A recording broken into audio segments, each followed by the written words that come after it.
Assalamualaikum warahmatullahi wabarakatuh. Selamat sore kepada teman-teman semuanya. Perkenalkan, saya di sini selaku mentor. Nama saya adalah Enggar Wijayanto. Background keahlian saya adalah di bidang hukum.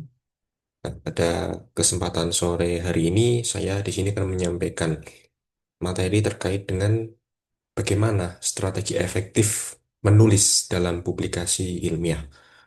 Nah, langsung saja teman-teman tanpa harus berlama-lama, kita langsung masuk ke pembahasan awal. Nah, di sini hal pertama yang harus teman-teman pastikan adalah terkait dengan bagaimana mengkonsepkan ide atau bagaimana sih mencari sebuah inspirasi dalam sebuah menulis. Nah, di sini ada beberapa tahapan yang perlu teman-teman perhatikan. Nah, yang pertama adalah identifikasi topik. Nah, topik ini merupakan hal penting yang harus teman-teman perhatikan sebelum menulis, karena topik itu pada akhirnya akan menentukan kira-kira teman-teman itu akan menulis apa, lalu tujuan dari menulis itu untuk apa, dan manfaat yang dapat dihasilkan bagi teman-teman ataupun bagi khalayak umum itu apa. Jadi topik itu adalah pondasi awal tentang langkah selanjutnya untuk seorang penulis itu menguraikan ide-idenya gitu. Nah, identifikasi topik ini pada tahap selanjutnya akan dilanjutkan dengan tinjauan literatur. Nah, dalam publikasi ilmiah itu, tinjauan literatur berfungsi sebagai eh, metode untuk menemukan kebaruan atau novelty. Karena kan bagaimanapun di dalam publikasi ilmiah itu pasti tidak ada yang benar-benar baru secara mutlak, akan tetapi pasti sudah pernah diteliti oleh peneliti sebelumnya. Nah, tinjauan literatur dalam hal ini berfungsi sebagai metode agar penulis yang baru bisa memposisikan diri. Tulisannya itu akan diletakkan di mana, menggunakan pendekatan apa, dan goals yang akan dicapai itu apa. Nah, setelah berhasil melakukan tinjauan literatur, maka yang berikutnya adalah cari celah penelitian. Nah, di dalam publikasi ilmiah itu penting untuk menemukan novelty atau gap research atau agar menentukan agar riset kita tuh memang benar-benar bisa dipertanggungjawabkan secara ilmiah dan objektif. Nah, baru setelah itu teman-teman bisa melakukan eh, merumuskan masalah atau rumusan penelitiannya. Ini adalah suatu soal yang akan teman-teman jawab dalam karya atau bentuk publikasi ilmiah. Nah, di sini teman-teman harus merumuskan karena rumusan masalah adalah sebagian dari pokok yang hendak ditulis oleh seorang penulis.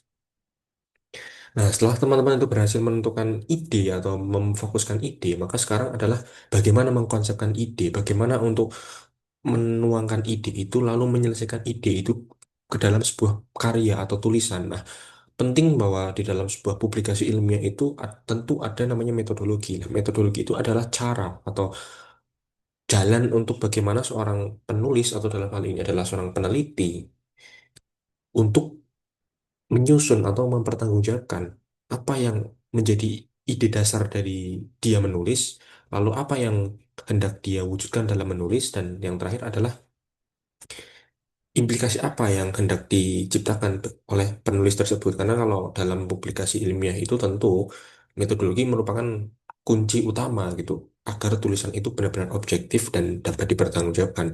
Artinya ketika suatu tulisan ilmiah tidak menyertakan suatu metodologi yang jelas, maka tulisan tersebut belum dapat dikatakan sebagai publikasi yang ilmiah.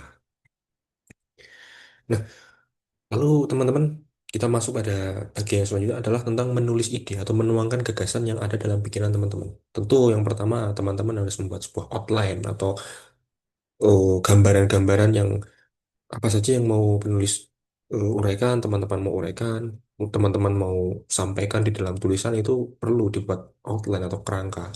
Nah, setelah kerangka itu berhasil, maka tentu sekarang teman-teman adalah mengembangkan bagian-bagian itu tadi. Dari kerangka-kerangka itu tadi, setiap kerangka itu harus dikembangkan, diperdalam, dipertajam, entah dengan teori atau apapun itu.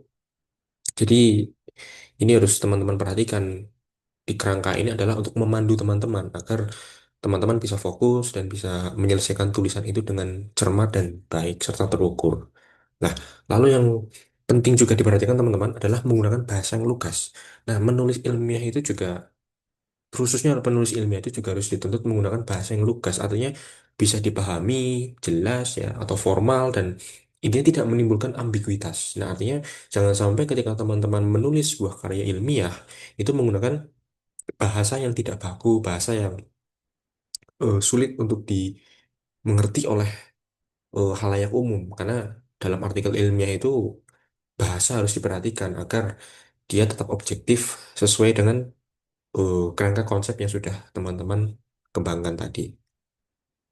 Nah, lalu di sini yang paling pokok adalah bagaimana sih menulis ide tuh yang dalam hal ini berbasis data atau analisis. Nah, tentu ini akan eh, berkaitan dengan aspek metode tadi, karena kan bagaimanapun metode akan menentukan tentang bagaimana seorang penulis itu menyajikan data, lalu bagaimana menginterpretasikan data. Karena kan di dalam penelitian itu pasti ada yang namanya penelitian berbasis dengan data sekunder, yaitu dari data-data literatur, data-data yang sifatnya dokumen, atau ada juga yang bersifat menggunakan data primer atau penelitian empiris, buah fenomena nyata. Artinya dia menggunakan data-data yang bersifat langsung gitu.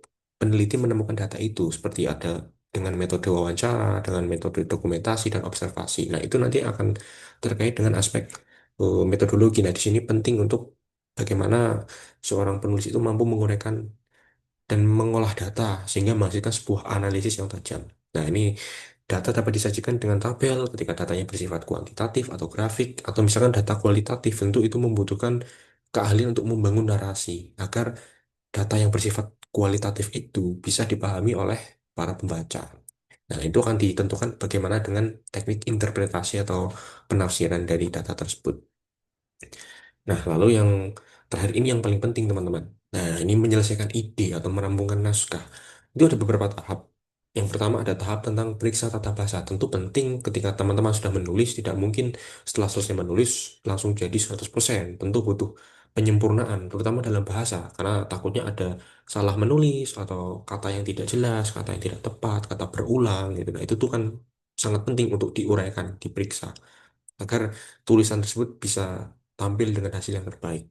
Nah, di sini juga penting nih, ada namanya umpan balik sejawat. Nah, umpan balik sejawat itu dalam bahasa sederhananya adalah review.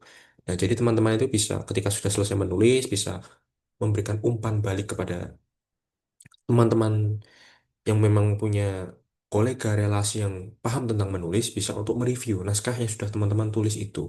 Apa kekurangannya, apa yang masih perlu dikembangkan, atau hal-hal apa yang perlu teman-teman perhatikan dalam menulis. Nah, lalu yang terakhir ini yang paling pokok adalah kirimkan ke jurnal ini. Nah, ini tuh merupakan tahap final, gitu. Artinya ketika dikirimkan ke jurnal, nah, naskah teman-teman ini yang tadinya hanya sebatas ide, lalu dipublikasikan. Nah, ketika dipublikasikan ini, maka naskah teman-teman dan itu sudah bukan lagi sebatas ide, melainkan sudah dalam bentuk karya, karya nyata. Artinya kalau ide itu masih terbatas dalam pikiran kita, tanpa belum kita wujudkan dalam menulis, itu belum menjadi karya. Itu hanya sebatas ide saja. Itu. Nah, ketika sudah menjadi jurnal, naskah, karya itu adalah suatu ide dari teman-teman yang mana sudah disusun dengan terstruktur dan sistematis, dan itu objektif dan bisa dipertanggungjawabkan. Artinya ini penting bagi teman-teman untuk punya semangat ketika memang punya semangat untuk menulis, maka ketika sudah berhasil menyelesaikan sebuah karya, ya, segeralah dipublikasikan dalam bentuk, khususnya dalam bentuk jurnal ketika memang ini terkait dengan publikasi ilmiah. Nah, teman-teman, kurang lebih itu yang hendak saya sampaikan. Nah, dalam hal ini sebenarnya poin pertamanya yang harus penulis perhatikan atau teman-teman adalah menulis itu boleh idealis, namun juga harus realistis. Artinya tahap pertama yang paling penting adalah bagaimana menyelesaikan karya itu dulu. Selesaikan karya itu lalu publis.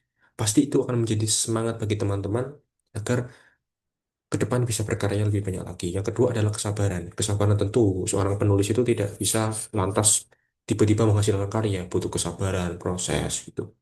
Nah, yang ketiga ini konsisten. Artinya konsisten itu teman-teman harus mengikuti step by step dengan teliti, dengan sabar tadi itu, dan agar hasilnya itu bisa mendapatkan hasil yang terbaik sehingga tulisannya itu tidak terkesan terburu-buru atau terkesan ngambang atau terkesan tidak jelas dan bahkan tidak bisa dipertanggungjawabkan. Nah, fungsi dari konsisten itu dalam menulis sangatlah penting, teman-teman. Artinya itu adalah kunci bagaimana teman-teman itu bisa menyelesaikan karya teman-teman dengan baik. Nah, kurang lebih demikian yang bisa saya sampaikan dalam hal ini. Kurang lebihnya mohon maaf apabila ada tutur kata yang kurang berkenan.